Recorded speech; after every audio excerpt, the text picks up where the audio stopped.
and welcome to another video. You guys came back. I'm so excited. If you are coming from my previous video, welcome back. I'm so happy you came back.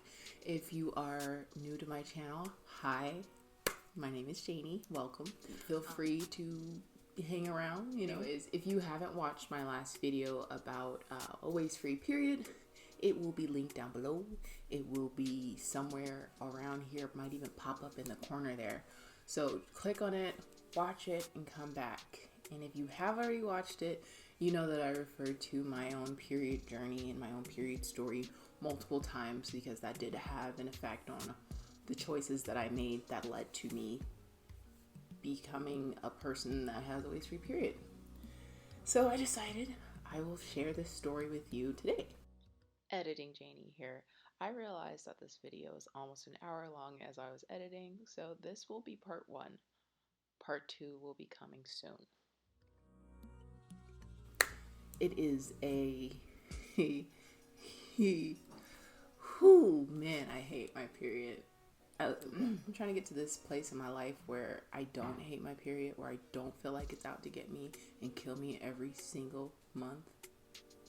I'm not there yet, but I'm working on it, so pray for me, y'all.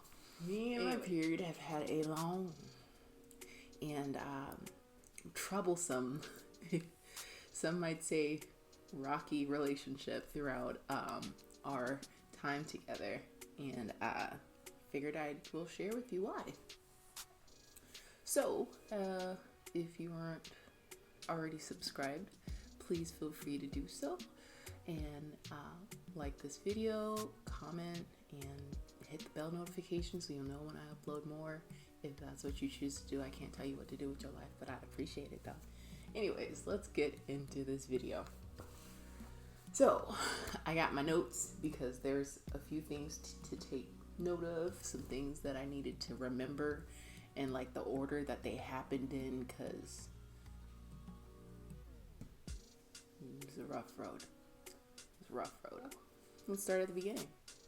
I was a 12-year-old innocent, so innocent, young woman when my period decided to grace me with its presence, the monthly bleeding. I remember the exact day, the time. It was like a week after my 12th birthday. When I think about it, it came pretty late because I'm pretty sure my sisters came at like 9. Yeah, I was already 12, so I was like, life is good, I'm living it, and then that happened. I love you, mother. This is no shade to you. I love you very much. But my mom never told me much about a period prior to it happening to me. You didn't. I don't know why, but you didn't. And so I remember when it happened, I was at my mom's job. So my mom was a teacher, and she had her office. And inside of her office, which was inside her classroom, she had a bathroom. And I'm like, I gotta use the bathroom. Okay? And I'm there, and I'm looking, and I'm like, this is blood. Like, what is this? Oh my God, what is this? Oh my God, what is that? Oh my God, what is that? That's exactly how I was. I'm like, Mama! At the time, a good family friend of ours, who was also a school nurse, was in her office. Thank God. Luckily enough, the school nurse at that time came in, saw what was happening, and proceeded to bring me pads. I just remember, being very confused. I did not know what was going on at all. Like, I feel like my mom may have mentioned the possibility of that happening at some point when I was younger, but we never had a discussion. I didn't understand that this was natural. It was strange. When we got home, my mom, I remember she sat me down and she was like, so how are you feeling? Are you in pain? Like, does it hurt? And I didn't know what she meant. Like, did down there hurt or like what? Like, I was very confused At that point in my life, I wasn't experiencing any pain, none that I knew of. It was just like, boom, that happened. Sorry, she was telling me, like, this is normal. It's going to happen every month.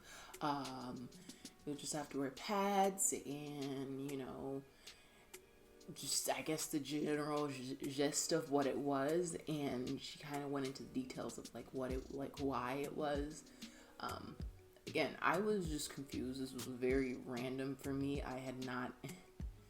I wasn't somebody who was, like, anticipating my period or knew that I was going to get one. Like, I was like, what's happening? So I feel like that may have started, like, my relationship with my period pretty rocky. But again, at that point, I had no pain. There's no signs that this was happening to me. I didn't have any cramps. I didn't beforehand, during it, like that first period, aside from it being a complete and utter shock, was a breeze. And I loved it. It was great. It's probably the best time between me and my period ever. Okay. And I would say we lived in Tennessee at the time. And then about a month later, we moved to New Mexico. So I want to say probably about 3 to 4 months or so. 3 to 4 months. So probably a couple more periods had gone by, and I hadn't really experienced anything aside from, it's time for me to get pads. It's time for me to wear them. That's that. I didn't feel like I was bleeding excessively. I didn't feel like it was something that, was going to ruin my life. So, I would like to note that at the time that I got my period, I want to say entirely vegan. My parent, like my parents' place of employment, was a boarding school, and so we ate mostly off of the menu there, and it was entirely vegan. No dairy, no meat, nothing. It was entirely vegan. So my diet then was a lot better than what my diet is now and has been since. And then moving away from that environment, I moved straight away from that diet. My mom is vegan and has been vegan for most of my life. So growing up, we did have somewhat of a vegan diet. This is all speculation in my mind, but I do feel like this has something to do with it. Have I seen the studies or the research to it? Not exactly. Kind of, because basically inflammation in your body can cause your uterus being inflamed is what causes cramps, and inflammation in your body, which is also often caused by dairy products, because humans are meant to eat dairy. I still love my cheese though. Can contribute to that. So I guess in a sense it does make sense. Anyways, I'm just trying to give you a little backstory. My mother is vegan.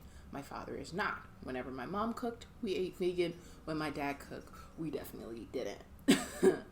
But moving from the environment that we were in that also just provided vegan meals regularly, to where we did not always cook, let alone my dad always cooking, my diet was entirely vegan at that time. We moved to New Mexico. Different location, different environment. My mother also started going to massage school to be a licensed masseuse, which meant we ate out, and my dad cooked a lot more than usual, which meant more dairy, more meat, and things that were not as healthy. Lots of Taco Bell. So much Taco Bell. So I'm just kind of putting this in there because I do feel in a sense that my diet did reflect that. And so I just kind of figured put that in there. Anyways, a couple months later, we moved to New Mexico, and things are changing. My lifestyle has changed. Things are just different. One night, I am just in pain. I am hurting, and I'm hurting bad. My stomach hurts so bad, and I can't figure out why. And lo and behold, it is Miss Flo. Auntie Flo, if you will. The uninvited guest, whom you're not always mad is there, though. At that time, I had no concern of whether or not she was going to be coming. No worry of any sort. But I want to say that was probably when my period started to actually hurt, and I understood what my mom meant that night when she's like, "Are you in pain? Does it hurt?" Because when she asked me, it didn't connect. I was in pain. I don't know how to make it stop. My mom's doing all these remedies that she knows to do, drinking teas, taking herbs, using hot packs, using cold packs, soaking my feet, all the above. It was manageable. My mother, bless her heart, is very much into natural remedies and alternative methods than medication or drugs. So in this case, it was, anything else really. Which, is still something that I turn to today, and I'll get to that further down the line. Fast forward, I want to say, like 2 years later. Fast forward 2 years later, periods are still just really painful. My bleeding has increased quite a bit. It went from, going through pads regularly, I want to say, my flow being regular, to being extremely heavy, having to replace pads more frequently. I think somewhere is like, oh, every 2 hours. I'm like, if I can go every 2 hours without replace my pad, then huge, life would be good. Also not being able to just wear one pad. Everybody's like, oh, yeah, I just need one pad. No, that was not a reality for me. It really wasn't, unless I was going to be replacing my underwear every time I replaced that pad. I remember my sister coming to visit one summer and me going through pads like a wildfire, like just whoosh, pads gone. And she's like, "You're just wasting them, and you don't need that many. Nobody needs that many. I don't need that many." And I'm like, I don't understand. I'm not like, you replace it when it's full. This is full. It is full. It is overflowing. I was very confused why she was so confused by what was going on. And I'm like trying to explain to her, like, it is full. I'm not just tossing pads left and right. And with my sister being there, she kind of introduced me more like the Tylenols and the ibuprofens and things like that. And that's when I was like, get that tea out my face and get me some Tylenol. Give me some Advil or something, Pamprin. And that's when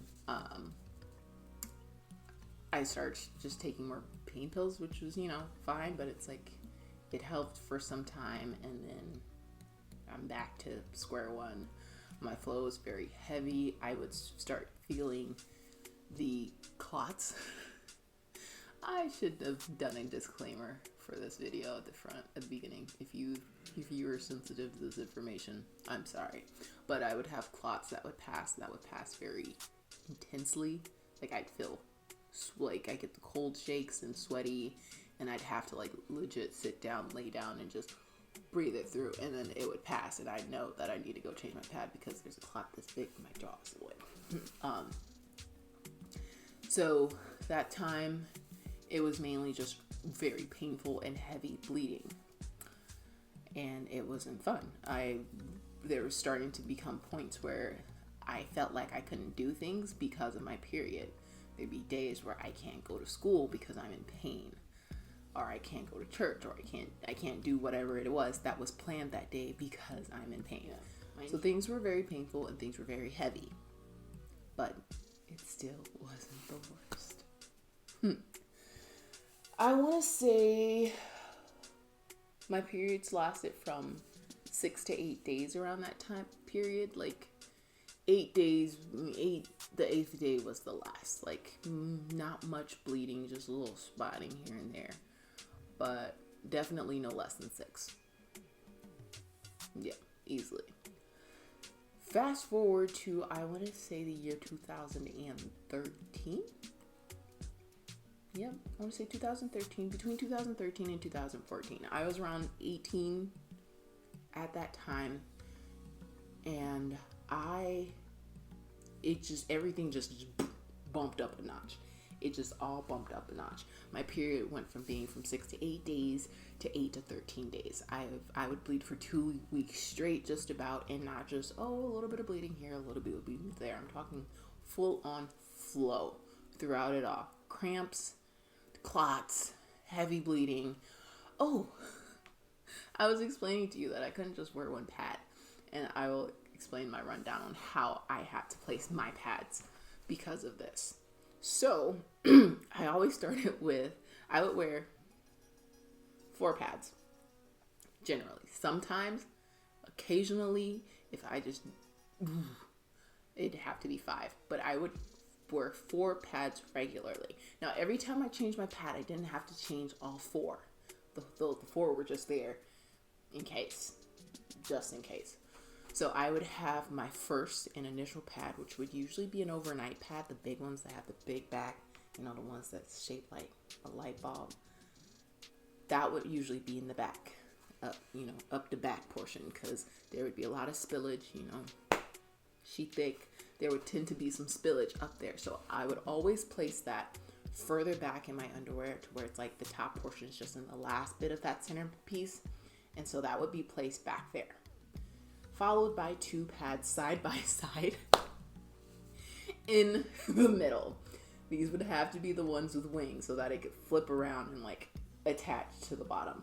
But these would be side by side to basically act as an extended wing that would go the entire distance of the pad, of like that region. So it would go the sides and slightly up and towards the back so that the whole side area was covered.